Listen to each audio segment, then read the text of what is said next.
Assalamualaikum warahmatullahi wabarakatuh. Teman-teman, kali ini aku akan membahas mengenai apakah suatu keahlian itu merupakan modal dari suatu perusahaan atau PT. Ya, ada yang pernah bertanya, apakah keahlian dapat dijadikan modal dalam perseroan terbatas sepertinya mazhab atau persekutuan perdata yang merupakan suatu bentuk perjanjian yang diatur dalam pasal 16-18 Kitab Undang-Undang Hukum Perdata bahwa perdata. Jadi apakah keahlian itu seperti ISO atau apa itu, apakah suatu modal bagi suatu perusahaan? Langsung aja kita jawab dan mudah-mudahan jawaban dari ini bermanfaat bagi teman-teman dan berguna bagi teman-teman ya. Berkaitan dengan pengaruh terhadap kemajuan dan peradaban dunia saat ini, aset terpenting suatu perusahaan tidak hanya dan atau bukan lagi gedung, pabrik, modal atau reputasinya atau apalah berhubungan dengan yang kelihatan dengan mata kita ya, seperti kan orang lihat asetnya banyak seperti pabriknya,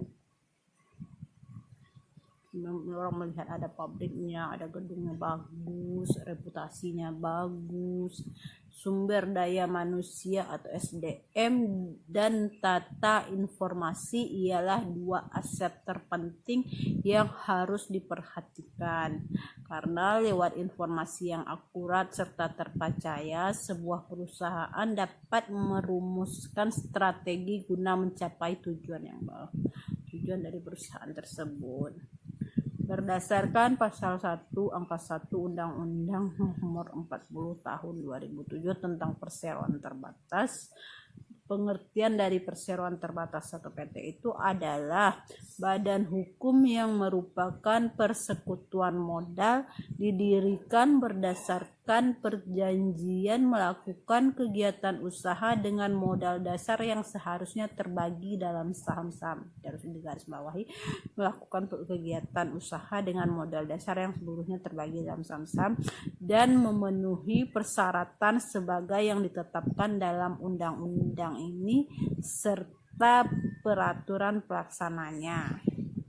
Jadi PT adalah persekutuan modal dan seluruh modalnya terbagi dalam saham. Untuk mendapatkan saham PT, pemegang saham harus melakukan penyetoran kepada PT. Lalu apakah keahlian dapat dihitung sebagai penyetoran atas saham? Untuk menjawab ini kita perlu merujuk pada pasal 34 ayat 1 dan ayat 2 Undang-Undang Perseroan Terbatas tersebut yang berbunyi, pertama, penyetoran atas modal saham dapat dilakukan dalam bentuk uang dan atau dalam bentuk lainnya. Ayat 1-nya dalam pasal 34 itu mengatakan bahwa penyetoran atas modal saham itu dapat dilakukan dalam bentuk uang ataupun dalam bentuk lainnya. Terus ayat 2-nya mengatakan dalam hal penyetoran saham yang dilakukan dalam bentuk lainnya sebagaimana yang dimaksud dengan ayat 1, penilaian setoran modal saham ditentukan berdasarkan nilai yang wajar. Jadi tetap walaupun itu tuh dalam bentuk lain, tapi tetap harus nilai harganya yang ditetapkan sesuai dengan harga pasar dan oleh ahli yang tidak terafiliasi dengan perseroan. Jadi yang tidak berhubungan dengan perseroan tetap, makanya walaupun itu tuh bukan dalam bentuk saham ataupun apa, tapi tetap bisa dinilai dalam bentuk uang.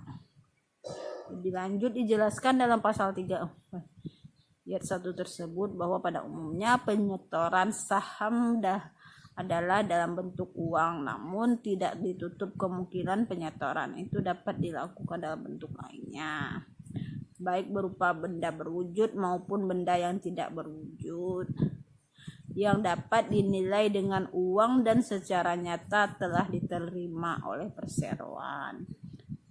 Penyetoran saham dalam bentuk lain selain uang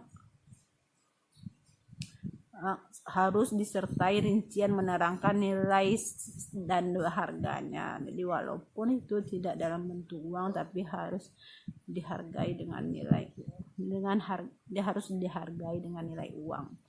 Jenis atau macam, status, tempat kedudukan dan lainnya yang dianggap perlu demi kejelasan mengenai penyetoran modal. Yang ayat 2-nya itu dalam pasal itu menjelaskan bahwa nilai wajar setoran modal saham ditentukan sesuai dengan nilai pasar. Jika nilai pasar tidak tersedia, nilai wajar ditentukan berdasarkan teknik penilaian yang paling sesuai. Teknik penilaian yang paling sesuai dengan karakteristik kesetoran yang maksudnya ya.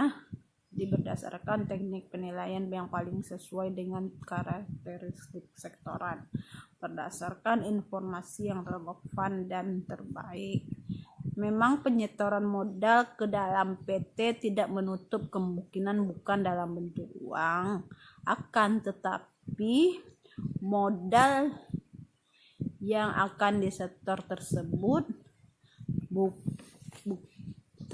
berbentuk keahlian. Jika modal yang akan disetor tersebut berbentuk keahlian, maka yang akan sulit untuk memenuhi persyaratan penyetoran modal bukan berbentuk uang, antara lain dapat dinilai dengan uang.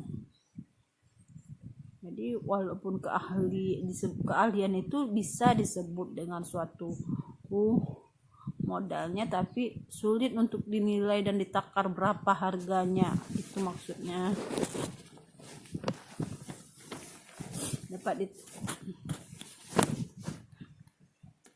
Maka akan sulit. Jadi walaupun keahlian itu dapat dinilai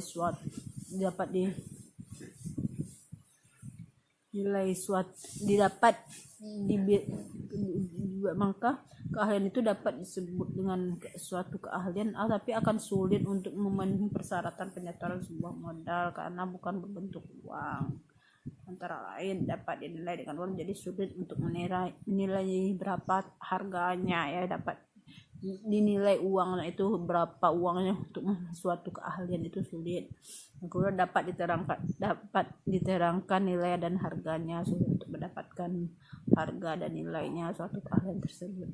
Terus menurut jenis dan macamnya juga sulit untuk menerangkan apa dan jenis dan macamnya suatu keahlian itu. Terus status dari keahlian itu seperti apa juga sulit untuk menjelaskan dan